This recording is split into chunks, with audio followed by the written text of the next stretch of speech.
선타 스님의 경행이란 템플 스텝, 경이로운 기이한 하나의 스텝. 그러니까 나이가 들면 들수록 건강을 생각했을 때 내 자신의 몸을 위해서 어떤 운동선수가 되는 것이 아니라 나 자신의 건강을 지키기 위한 건강을 위한 건강다움을 위한 건강의 걸음, 스텝, 수행의 스텝, 경행에 대해서 말씀을 드립니다.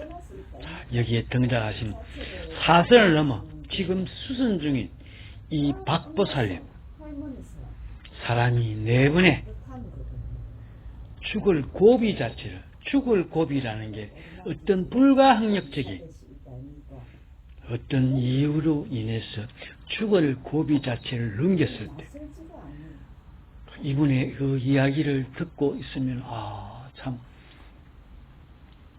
사람이 죽는다는 것을 한 번이라도 겪으면 사람이 삶에 대한 어떤 대하는 생각 자체가 틀려지는 걸 느낄 수 있었습니다. 무슨 삶이 숙연해지고 어떤 삶이 좀 더 어떤 이게 내가 어떤 이 죽음에 대한 어떤 이 생각을 잊어버린다는 그것이 아니고 죽음 자체에 대한 그것 자체는 전혀 두려움이 없어진다는 이야기입니다. 죽음이 두려워지지 않는다는 것 자체는 그래요. 내가 안 주고받고 안 겪어봤기 때문에 모르지만 죽음 자체의 어떤 이 고비를 넘김으로 해가지고 죽음이 두렵지 않고 다만 내가 살아야 되는 이유, 내가 왜 이 갈기갈기 찢어진 이 몸뚱아리를 움직여 살아야만 되는 이유 자체는 자식이었습니다. 어떻게든 자식을 키워야 되는 생각 자체가 있었을 때는 어떤 몸이 불편하고 좋고 생각이 없고 무조건 내가 살아야 되겠다는 어떤 그 생각, 죽음 자체에 대한 어떤 두려움 자체는 전혀 없는 상태. 이 박보살님의 이야기를 듣고 지금 현재 여기 앞에 얼굴이 나타난 그 이마에 그는 이 차에서 떨어져서 머리가 박살이 난 그 상태에 이 박살이 난다는 게 그 참 그렇습니다. 지나는 차에서 사람이 뛰어내려서 머리가 박살이 났을 때 그거는 깨어지고 박이 터지는 거하고 또 틀립니다. 그런데 그 박도 살아납니다. 어떻게 해서 살아나느냐? 코가 깨어지고 얼굴이 깨어지든 어떤 턱이 깨어지든 어떤 거 하더라도 뼈가 깨어지더라도 살아납니다. 살아날 수 있는, 붙을 수 있는 조건, 여건만 갖춰주면 살아나고 살아난다는 이야기는 피가 통해진다는 이야기가 될 수 있습니다. 이 보살님의 이 머리에 어떤 이게 지금 엄청나게 살아난 상황입니다. 처음에 만났을 때는 사람이 조금은 이게 맛이 간, 그러니까 쉽게 표현 맛이 갔다고 이야기를 해요. 사람이 어떤 비몽사몽간에 얼음한 그런 상태였습니다. 지금은 그런데 사람이 살아났습니다. 살아나 있습니다. 이게 그래 어떤 약을 먹든가 어떤 그런 거하고는 또 틀립니다. 그런 결국 이제 이게 살아난다는 게 몸이 살아나야 된다는 이야기 자체는 그 몸의 어떤 흡수를 약이 되든가 어떤 게 흡수가 되는 게 문제가 아니고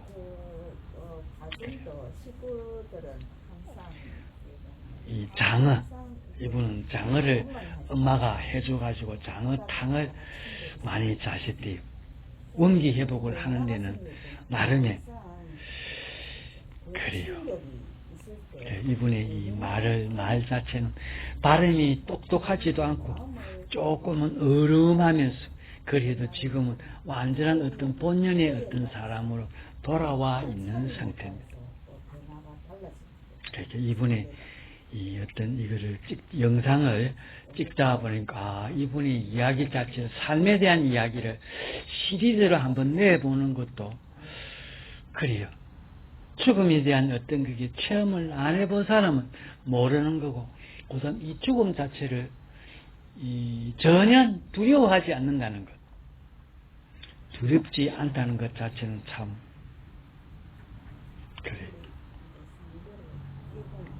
이 사람의 이분의 이 이야기를 들으면서 참 그랬어요.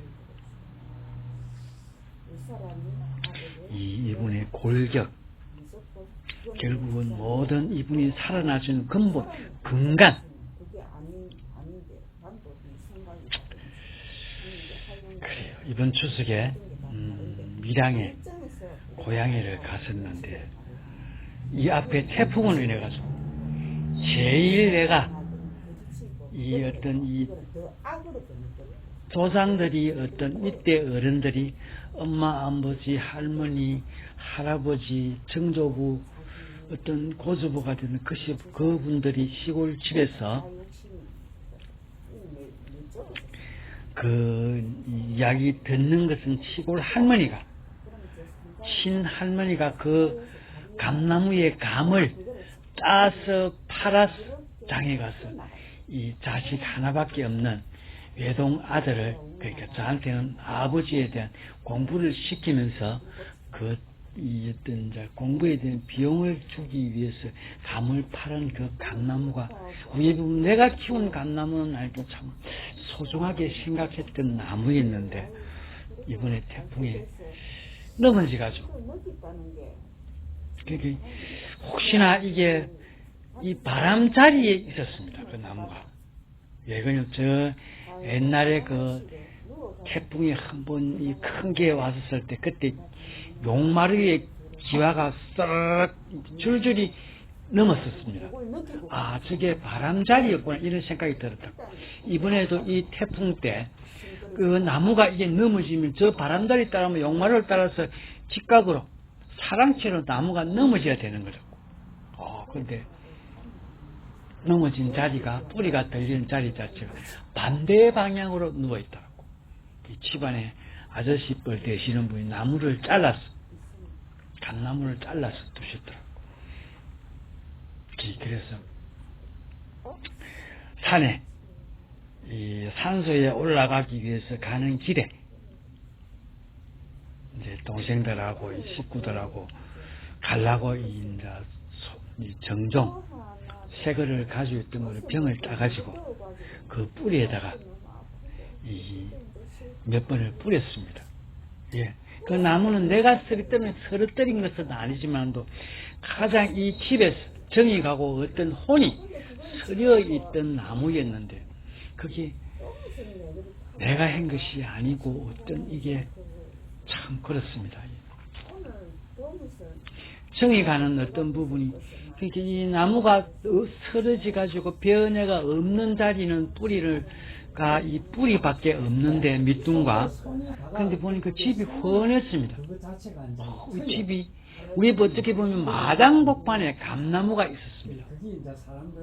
근데 옛날에는 그 마당이 담에 있는 이 밖에 솥들 있는 시골에 솥들 거는 거기에 있던 감나무인데 어떤 이 마당을 늘리다가 보니까 거기 마당 폭판에 감나무가 있었는데 감나무가 쓰러지고 보니까 집이 아주 맑고 훤했습니다. 하지만 그게 내가 심은 거고 그것 자체가 아니기 때문에 뒤로도 없어지고 나니까 훤하게 보였지만 그게 그 집에서 가장 어떻게 보면 내가 소중하게 다루어야 되고 가꿔야 될 어떤 그런 것이었습니다. 근데 막상 나무가 그렇습니다. 이미 이제는 저 나무가 어떤 수를 다하고, 그러니까 이제는 어떤 내가 하고자 하는 것 자체는 자연재해로 인한 거기 때문에 어쩔 수가 없는 것 자체는 아닙니다. 옛날에 있던 산에 국가에서 임금이 국가의 어떤 집을 짓기 위해서, 궁을 짓기 위해서 산에 나무를 댈 때는 어명이요, 어명이요 하면서, 어명을 받들어서 너희를 뵈니까, 너희들은 어명을 따라야 된다. 어떤 이런 그거로 생각이 들었습니다. 하지만 그건 어쩔 수는 없는 거고, 아쉬운 작별. 근데 참 100년이 넘게 있었던 것 같은 나무였습니다. 근데 다만 제가 이 추석에 가서 본 입장에서는 할 수 있는 게 그냥 그동안 고마웠고 잘 가시라고 그 산소에 가려고 했던 정종의 그 병을 따가지고 이 몇 번을 이 뿌리 부분에 뿌리면서 작별을 고했습니다. 사학을 어찌 보면은 떠나야 되고 어떤 그게 되지만도 그래. 우리 집이 다가 우리 형제들과 자식들 다가 그 집에서 태어났습니다. 우리 엄마가 문고리 잡고 이 집안 어른들이 이게 이제 이 자식을 낳을 때마다 그 다가 이 형제들이 다가 난 집입니다. 근데 감나무가 막상 그래요. 집이 아주 맑아졌습니다. 옛날 집이지만도 집 자체가 아주 맑은 느낌이 들었습니다. 하여튼 그렇습니다. 이 맞이로 장나무로 산다는 것이 참 위에 보면은 참 좋은 자리일 것 같아요. 어떻게 보면 아주 힘든 자리고 어려운 자리지만 어렵다고 생각이 들면 그런 생각 자체는 전혀 없습니다. 근데 참 어떤 자리를 지켜 나온다는 게 집도 마찬가지였습니다. 그 집이 옛날에 임금이 살던 궁궐도 이미 지금은 다 없어지고 고관 대작이 살던 집도 지금은 다 없어졌겠죠. 하지만 그 집들도 그 아주 거대하게 지은 집들도 그 살던 사람이 없어지고 어떤 그게 되니까 흔적 자체도 없습니다. 문화유산, 문화재 자리. 하지만 그렇습니다. 이 나란 입장에서 내 형제들이, 내 부모가 윗대 조상들이 살았던 자리고 다가 애정을 갖고 농사를 짓고 어떤 하고자 하면서 자랐던 자리였기 때문에 참 소중한 자리에 있던 그 감나무가 이렇게 없어지리라고 태풍에 넘어지지는 않나 생각은 한번 해봐 봤습니다. 근데 막상 추석에 집에 들어가 있고 뭐가 나무가 추석에 갈 때마다 감나무에 감이 주렁주렁 열렸었습니다. 근데 작년엔 그 감나무가 아주 싱싱했었고 감도 더 주렁주렁 열렸었습니다. 아마 그것도 감나무의 감으로 감나무가 우리한테 어떤 이 메시지 마지막 어떤 이런 어떤 자연 현상에 의해서 이제 헤어질 때가 되었구나. 그런 어떤 고별 어떤 그게 남긴 게 아니었나 이런 생각을 해봤습니다. 근데 이거는 문경에 사시는 어떤 김보살님을 계셨는데 그분도 한 분 겪었고 이번에 얼마 전에 돌아가신 현공스님이라고 그분도 하여튼 그래요. 이게 영이 어떤 낭이는 그런 것을 제가 느꼈었습니다. 시골 이 하남읍 밀양시 하남읍 파설이란 마을입니다. 근데 그 집에 저희 형제가 지금 현재는 5남이고 여동생이 한 명 있었는데 어릴 때 사고로 잃었습니다. 제일 안타까운 부분이고 하여튼 그렇습니다.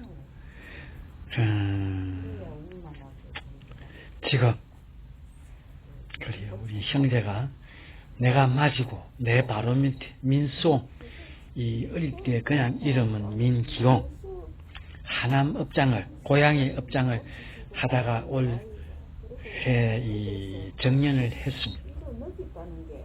다음 그 밑에 순홍, 민순옥의 창원에 살고 있습니다. 깨돌이였습니다. 다음 그 밑에 민중원, 그래서 여동생은 요 민중원이랑 이 동생 바로 위에 있습니다.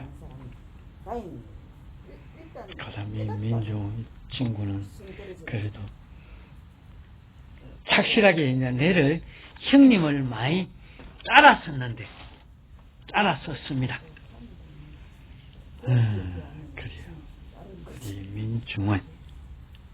그 다음 그 밑에는 막내 민인주. 그래. 다 사는 것이, 사람이 사는 거다 보니까 여러 가지 어떤 좋고 나쁜 일도 생길 수도 있고, 하지만 다가 시골 집에서, 그 집에서 우리 엄마가, 모친이, 저는 원래 개띠, 58년 개띠입니다. 60이 넘었어요. 모친이 큰 방에서 다 내 동생들이 태어나는 걸 다 밖에서 다 보고 느꼈습니다. 지금은 안 계시지만도 그런 집에 마당이 있어야 될 나무가, 감나무가 없어지니까 없어졌다고 봤는데 어떻게 보니까 아주 집이 맑아졌습니다. 고향에 대한 이야기로 마지막 마치겠습니다. 이상님이 계셨습니다. 다들 건강하시고 소원성취하시고 큰 부자 현대 정주영 회장님, 삼성의 이근희 회장님, 롯데의 신격호 회장님, 그다음 스티브 잡스, 큰 부자 기운 받으셔서 자손 만대로 복록 누리시길 선타 기원 드리겠습니다. 감사합니다.